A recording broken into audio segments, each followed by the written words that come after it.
Sir मेरा ये question है कि लाइफ में जब भी हमें कोई डिसीज़न लेना होता है जिसका रिज़ल्ट काफ़ी मतलब फॉर एग्जांपल अभी मैं सीए कर रही हूँ तो 5 साल बाद ऐसे लगते हैं सीए बनने में और 5 साल बाद आपका रिज़ल्ट आता है कि हाँ आप बन रहे हो कि नहीं। 5 साल बाद ऐसा लगता है कि मैंने ये लाइन तो चूज़ कर ली बट अल्टीमेटली मुझे इसमें जाना ही नहीं है। या फॉर एग्ज़ाम्पल अगर आप शादी का डिसीज़न ले रहे हो तो आप चूज़ कर लेते हो कि हाँ मुझे इसके साथ शादी करनी है बट कुछ सालों बाद ऐसा लगता है कि वो एक डायरेक्शन में ग्रो करा और मैं एक डायरेक्शन में, बट मुझे ये नहीं चाहिए था। तो वो जो लाइफ के ऐसे बिग डिसीज़न होते हैं जिसका रिज़ल्ट इतने सालों बाद आता है, वो डिसीजंस कैसे लेने होते हैं, मतलब क्या चीज़ें सोच के वो सब डिसीज़न हम ले सकते हैं? ऐसा करियर में होता है, रिलेशनशिप में होता है, इनफैक्ट कहाँ नहीं होता है। हर जगह ही होता है। एक मिनट में लगता है लाइफ बहुत बढ़िया है, अगले मिनट में लगता है कि लाइफ बहुत ही बेकार है। एक मिनट में लगता है सबके साथ रहना है, अगले मिनट में अंदर से आता है सब गए भाड़ में, सब छोड़ छाड़ के मैं वहां चला जाऊंगा या चली जाऊंगी। ऐसा होता है नहीं होता है? एक मिनट में होता है ये करना है करना है करना है करना है, फिर जब करना शुरू करते हैं अरे ये तो बेकार है, इसमें कुछ नहीं है। जैसे होता नहीं है, शॉपिंग कर रहे हो, ऑनलाइन देख रहे हो, ये चीज चाहिए चाहिए चाहिए चाहिए, जब आ गई तो उसकी तरफ कुत्ता भी नहीं देख रहा, आप तो बहुत दूर की बात है। तो आपको समझना पड़ेगा कि इसका रीजन क्या है। आपने दो बातें करी, एक कि अभी आप सीए कर रहे हो और मान लेते हैं कि 5 साल बाद आपको रियलाइज होता है कि ये मेरे लिए नहीं है। तो क्या है आपके लिए? पेपर पे लिखो। पेपर पे आपने एक तरफ लिखा सीए, दूसरी तरफ मानो लिख दिया सीएस। सीएस मुझे करना है, सीए नहीं करना है। That could be CS, CZ, CY, CX, whatever it is. तो अब उसके रीजंस देखो ना कि इसको छोड़ने का क्या रीजन है और ये करने का क्या रीजन है। तो थोड़ी देर में जब आप लिखने लग जाओगे और अपने माइंड को लिख करके क्लियर करोगे, ये बात मैंने बहुत बार बोली अपने सेशंस में, but I am not sure कितने लोग इस बात को समझते हैं और एक्चुअल में करते हैं। कभी भी कोई भी प्रॉब्लम हो, अपने माइंड में उसको सॉल्व करने की कोशिश मत करना, एंटैंगल्ड हो जाओगे बुरे तरीके से। स्पेशली अगर प्रॉब्लम बड़ी है तो, छोटी मोटी है तो माइंड में ही करनी पड़ेगी। जैसे बाइक चला रहे हो, स्कूटर चला रहे हो, व्हाटएवर, और एकदम से कोई सामने से आया तो उस वक्त पेपर पेन लेकर के नहीं बैठ जाओगे, क्या करूं, तब तक तो हो जाएगा जो होना है। उस वक्त तो इमीडिएट एक्ट करना पड़ेगा। बट ये जो बड़े डिसीजंस हैं, शादी का डिसीजन, डिवोर्स का डिसीजन, करियर चूज करने का डिसीजन, करियर को छोड़ने का डिसीजन, ये बहुत बड़े डिसीजंस हैं, छोटे नहीं हैं। तो इन डिसीजंस को माइंड में कभी सॉल्व करने की कोशिश मत करना। तो कैसे करना है? पेपर पेन लेकर के माइंड मैपिंग करना सीखो ना। कितने लोग आप में से माइंड मैपिंग करते हैं? सच बोलना, झूठ मत बोलना। सिर्फ 4-5 लोग, इतने लोगों में से। तो माइंड मैपिंग करना सीखो। माइंड मैप से क्या होता है, लाइफ में सेंटर में कुछ आता है जो बहुत इंपॉर्टेंट होता है, उसके अकॉर्डिंग माइंड मैप बनता है, तो लाइफ में आपको क्लैरिटी आती है। तो जब आप ये करोगे तो आपको समझ आएगा कि उसका कॉज क्या है। हो सकता है सीए जो आप कह रहे हो कि अब मुझे रियलाइज हो गया, ये रियलाइज क्या होता है? Realisation is nothing but your thought, कि मुझे ऐसा लग रहा है। आज कुछ और लगता है, कल कुछ और लगता है। एक रिलेशनशिप में कभी रियलाइज होता है कि ये तो बहुत ही बढ़िया है, कभी ऐसा लगता है कि ये तो बहुत ही बेकार है। तो ये रियलाइजेशन क्या होता है? तो इस रियलाइजेशन वर्ड को हटा दो कि मुझे रियलाइज हुआ, उसकी कॉज को समझो। हो सकता है आपको कॉज मिले कि मैं इसलिए आगे कंटिन्यू नहीं करना चाहती क्योंकि मैं बोर हो गई हूं। हो सकता है कॉज मिले क्योंकि इसमें बहुत एफर्ट है। ध्यान से समझो इन माइंड की गेम्स को। ये माइंड की गेम्स है हमारी, जो माइंड गेम्स खेलता रहता है आपके साथ में। तो पहले आपको कॉज को समझना है। हो सकता है कॉज मिला बोर्डम, तो दूसरी तरफ देखो ना पेपर पे क्या लिखा हुआ है, सीएस। बोर्डम तो वहां भी है, टक्कर का ही है। सही कह रहा हूं, गलत कह रहा हूं? या तो आपने लिखा होता दूसरी तरफ बंजी जंपिंग, मैं ये बंजी जंपिंग का वहां पे ऋषिकेश में जाऊंगी, वहां पे सेटअप करूंगी और खुद बंजी जंपिंग करूंगी डेली और लोगों को भी करवाऊंगी। तब लगा कि हाँ कुछ डिफरेंस है। एक तरफ सीए लिखा हुआ है, एक तरफ सीएस लिखा हुआ है, टक्कर के हैं दोनों। ऐसे ही बॉयफ्रेंड गर्लफ्रेंड में कंफ्यूजन हो या पति पत्नी में कंफ्यूजन हो, तो दूसरी तरफ लिखो किसी का नाम।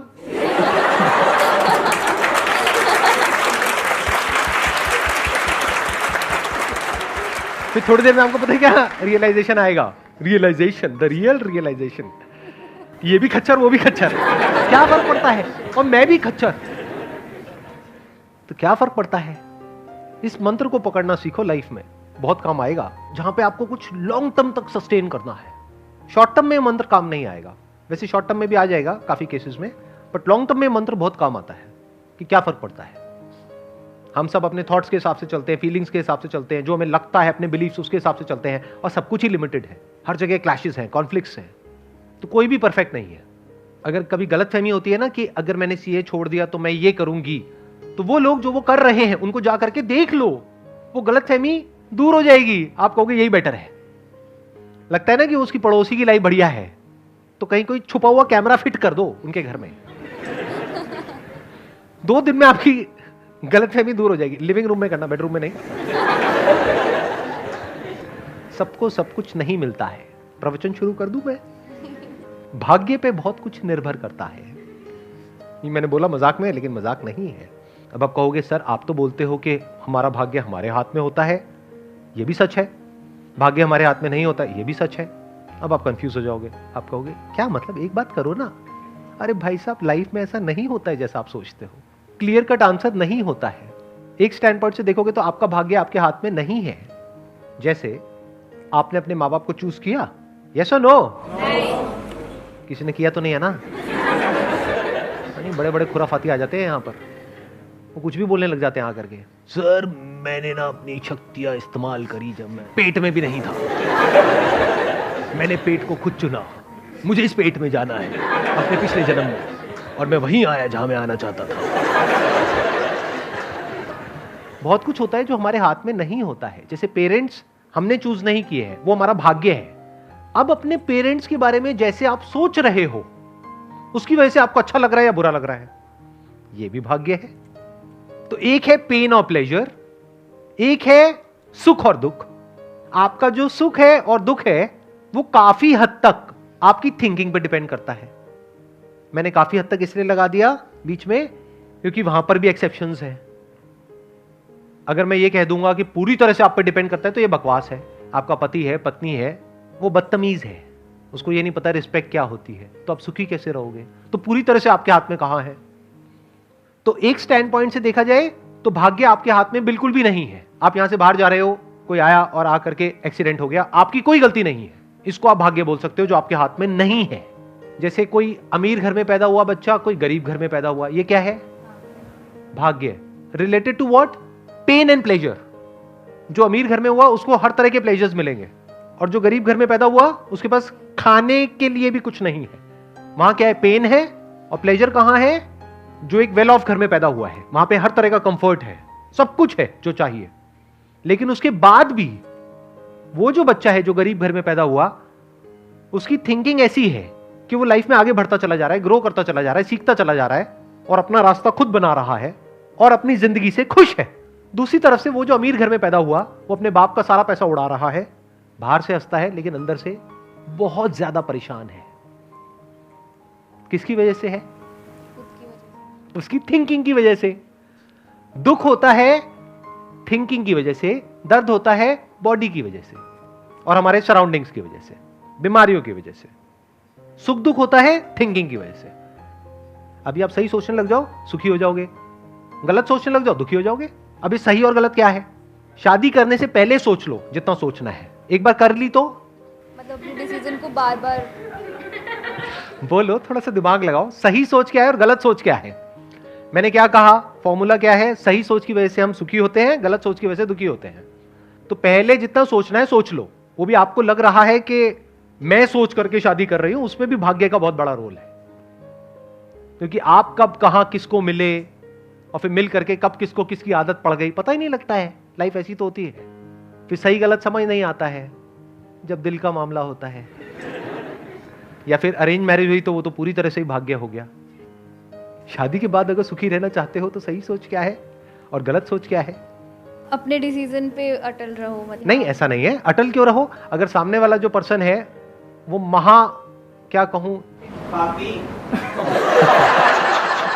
घोर पापी है, अत्याचारी है, दुराचारी है, उसकी असुरीय प्रवृत्ति है, और कोई इससे भयानक वर्ड, जल्लाद है।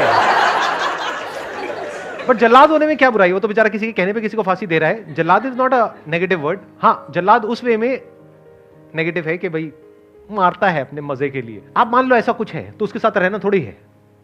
उसको पुलिस के हवाले करो और निकलो उस घर से, या उसको निकालो, सीधी बात है ना। बट मान लेते हैं मैंगो पीपल टाइप का कोई बंदा है, मतलब जैसे लोग यहाँ पर बैठे हुए हैं, वैसे पता नहीं लगता किसी को देख करके कि ये सब जो मैंने कहा उसमें से कौन है जो यहाँ पर बैठा हुआ है। मान लेते हैं कि एक नॉर्मल इंसान है। नॉर्मल क्या होता है? जिसमें कुछ पॉजिटिव है, नेगेटिव है, कभी खुश है, कभी दुखी है, ना एक्सट्रीम में अच्छा है ना एक्सट्रीम में बुरा है। एक्सट्रीम में अच्छे वाले लोग भी बड़े खतरनाक होते हैं, एक्सट्रीम में बुरे तो बात हो ही गई है, तो बीच में कहीं पे है। तो अब सही सोच क्या है?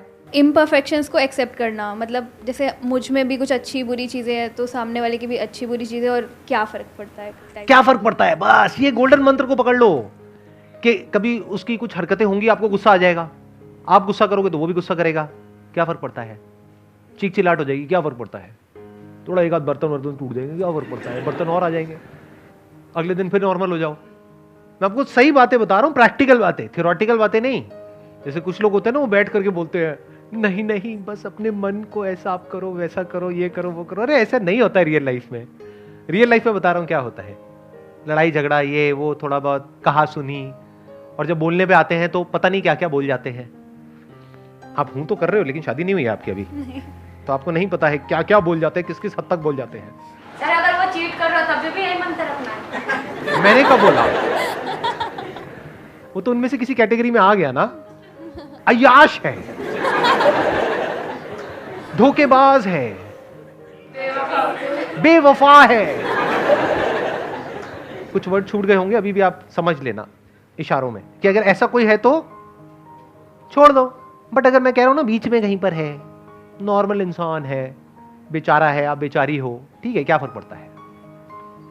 तो ऐसे जब आप समझ लेते हो चीजों को और ऐसे सोचने लग जाते हो तो अब आप चिल हो जाते हो। चिल पता है ना क्या होता है? क्या होता है? एक ना तो एक्सट्रीम मतलब किसी भी इमोशन को एक्सट्रीमली नहीं लेना। अब फालतू की एक्सपेक्टेशंस ही नहीं है ना माइंड में। फालतू की एक्सपेक्टेशंस ही तो जड़ है सारी की सारी प्रॉब्लम की, कि मेरा पति ऐसा क्यों नहीं है, मेरी पत्नी ऐसी क्यों नहीं है, रोज सुबह उठ करके मेरे माँ बाप के पैर क्यों नहीं छूती है। अरे वो सुबह उठती ही नहीं है टाइम से।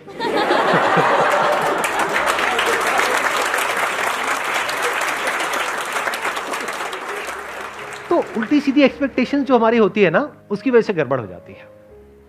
तो कोशिश करो, अगर किसी से शादी भी कर रहे हो, अगर कर रहे हो तो, करनी नहीं करनी आपकी मर्जी, तो ऐसे इंसान से करो जो थोड़ा रियलिस्टिक सा हो, प्रैक्टिकल सा हो। जब थोड़ा टाइम स्पेंड करोगे, कुछ मीटिंग्स करोगे, अगर अरेंज मैरिज है, और लव मैरिज करोगे तब तो पता लग ही जाएगा, 2 4 6 महीने में पत्ते खुल ही जाते हैं एक दूसरे के। तो कोशिश करो कोई ऐसा इंसान हो जो थोड़ा सा प्रैक्टिकल हो। आपको जवाब मिल गया है? 70%। आप पक्का सीए के स्टूडेंट हो। मैंने इतनी मेहनत करी, उसके बाद भी आपने मुझे 70% दिए। क्या रह गई कमी? 30% कहां पर कमी रह गई? जैसे आपने बोला कि जब हमें कोई करियर वगैरह चूज़ करना है तो पॉइंट्स नोट कर लो और कंपेयर करो, तो कंपैरिजन भी तो हमारे इमोशंस से उठ के ही आएगा। मतलब इमोशंस को हटा दो। जब आप लिखते हो तो इमोशंस हट जाते हैं। ये भी आपको एक बहुत बड़ा सीक्रेट बता रहा हूं। इमोशन सारे यहां पर है, फीलिंग्स में आप ट्रिगर होते रहते हो, तरह तरह का केमिकल लोचा होता है, तरह तरह की सेंसेशंस होती हैं, उसके अकॉर्डिंग सब कुछ चल रहा होता है। जब लिखने पे आते हो तो प्रैक्टिकल हो जाते हो। जैसे एग्जाम से पहले इमोशंस अपनी चरम सीमा पर होते हैं, मतलब अंदर बहुत ज्यादा डर लग रहा होता है, एक्साइटमेंट हो रहा होता है, तरह तरह के इमोशंस अंदर चल रहे होते हैं, पता नहीं क्या होगा क्या नहीं होगा। जब एक बार वहां पर आप चले जाते हो और लिखना शुरू कर देते हो, उसके बाद इमोशंस कहां होते हैं? कभी ऑब्जर्व किया है इस चीज को? मतलब सिर्फ मैं कह रहा हूं तब यस बोल रहे हो या एक्चुअल में ऑब्जर्व किया है? एक्चुअली ऐसा होता है। समझ गए ना मैंने क्या बोला है? तो लिखो। The moment you right it down, emotions खत्म हो जाएंगे थोड़ी सी देर में, मतलब 2 4 5 मिनट तक रहेंगे। लेकिन अगर आप 1 1.5 घंटा, 2 घंटा, 4 घंटा कहीं पीसफुल सी जगह पर बैठे हुए हो, हल्का सा कोई म्यूजिक लगा लिया है, माइंड मैपिंग कर रहे हो, या पेपर पे कुछ लिख रहे हो, कुछ ड्रॉ कर रहे हो, और कलरफुल स्केच पेन्स रख लो, उससे कुछ बना रहे हो, तो थोड़ी देर में आप देखोगे आप एक फ्लो की स्टेट में चले जाओगे। इमोशंस आपके ऊपर हावी होना बंद हो जाएंगे, आपके अंदर से ही आपको जवाब मिल जाएगा, क्लियर चीजें समझ आने लग जाएंगे, सॉल्यूशन समझ आ जाएगा कि अच्छा अब मेरे को ये छोड़ने का मन कर रहा है, छोड़ती नहीं हूं, कुछ और करने का मन कर रहा है, फॉर एग्जाम्पल डांस, म्यूजिक, एक बार जा करके देखती हूं। जब जाओगे, गाओगे और सारे बाहर भाग जाएंगे, कमरा छोड़ करके, तो फिर वापस सीए पे आओगे। अब कितने % मिले मेरे को? 100%। 100%।